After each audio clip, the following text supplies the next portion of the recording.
Now going over to the business blunder of the day of General Motors saying, well, they could sell your data because you're using public roads, which is yet, you didn't need one, but as if you didn't already have enough reasons not to buy a General Motors product, here is yet another one. I'm not saying that book of reasons is thicker than a Ford book of reasons, but it's comparable. Now, this is brought to us thanks to Motor1.com. Specifically, this is Anthony Alans, so right over there, and they say, quote, GM argues it can sell your data because you drive on public roads. You have no reasonable expectations of privacy when you're in public, even if you're driving a car, according to GM. Anyway, which, here you can see the inside of the Cadillac, which costs more than a house in Iowa, which, well, okay, that's not saying much, but yeah, those big, bland, boring SUVs. I do love the Cadillac CT4V Blackwing and CT5V Blackwing. I mean, twin turbo V6 or a V8, and you get a stick shift. That's a great, fun track toy.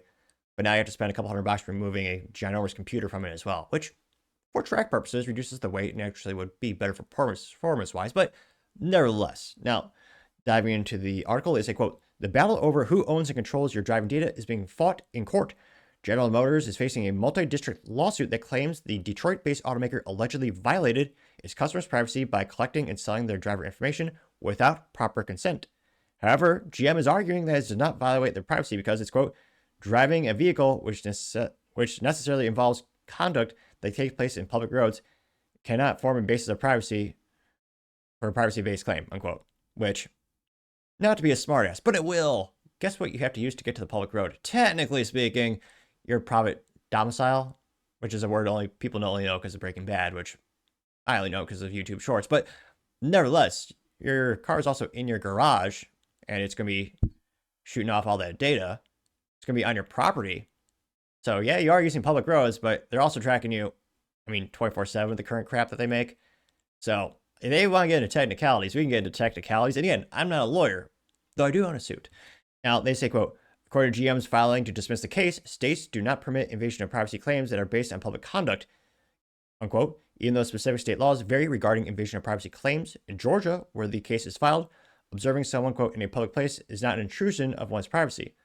Also, many states follow the replacement of torts, which says that observing a person's public conduct, even on a public highway, cannot constitute a violation of the person's policy because their conduct is, quote, open to the public eye.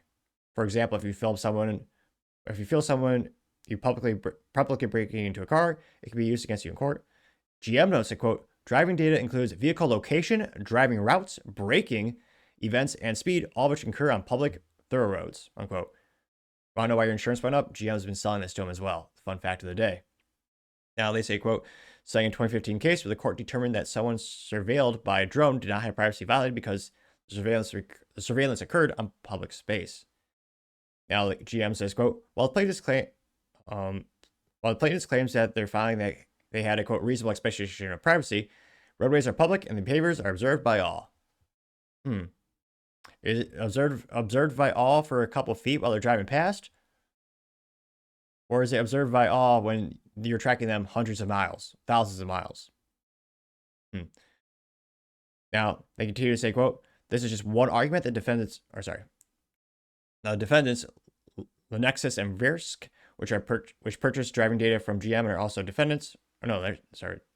They say, quote, made a similar claim that requested dismissal of the case. Plaintiffs allege that driving data was collected on their vehicles as they drove on public roads. Courts consistently hold that there are no reasonable expectations of privacy of driving actively on public roads. This is just one argument defendants are using in their effort to dismiss the case. The plaintiffs also allege the automaker violated the Federal Wiretap Act and Stored Communications Act and the Computer Fraud Act and Abuse Act, which GM and OnStar counter with their 111-page filing. GM discontinued the Smart Driver program in April 2024, which was collecting customer driver data. They say, quote, GM isn't wrong to say that public conduct is observable by all, but today's level of surveillance leaves little room for people to hide. I remember being repeatedly told in driver's education that driving was a privilege and not a right, and that the law could revoke a license as quickly as it's issued if you broke the law. Now they continue saying, quote, that often meant a police officer had to catch you breaking the law and issue a ticket, which you could challenge in court in hopes of reducing it to a lesser offense. Now your car can log every infraction you commit, intentional or not, and transmit that data to an automaker that could then sell it to your insurance company. potentially raising your rates, and no citation needed or ability to plead down to a lesser charge. Yep. In addition to privacy, it's going to cost you a pretty penny as well. And yeah, there's already people who don't like GM because of their lack of reliability with nearly most everything they make. But as if you needed yet another reason not to buy them, now you have this. Now, I'm glad the lawsuit is being filed because it's getting a lot of publicity and people should know what they're buying.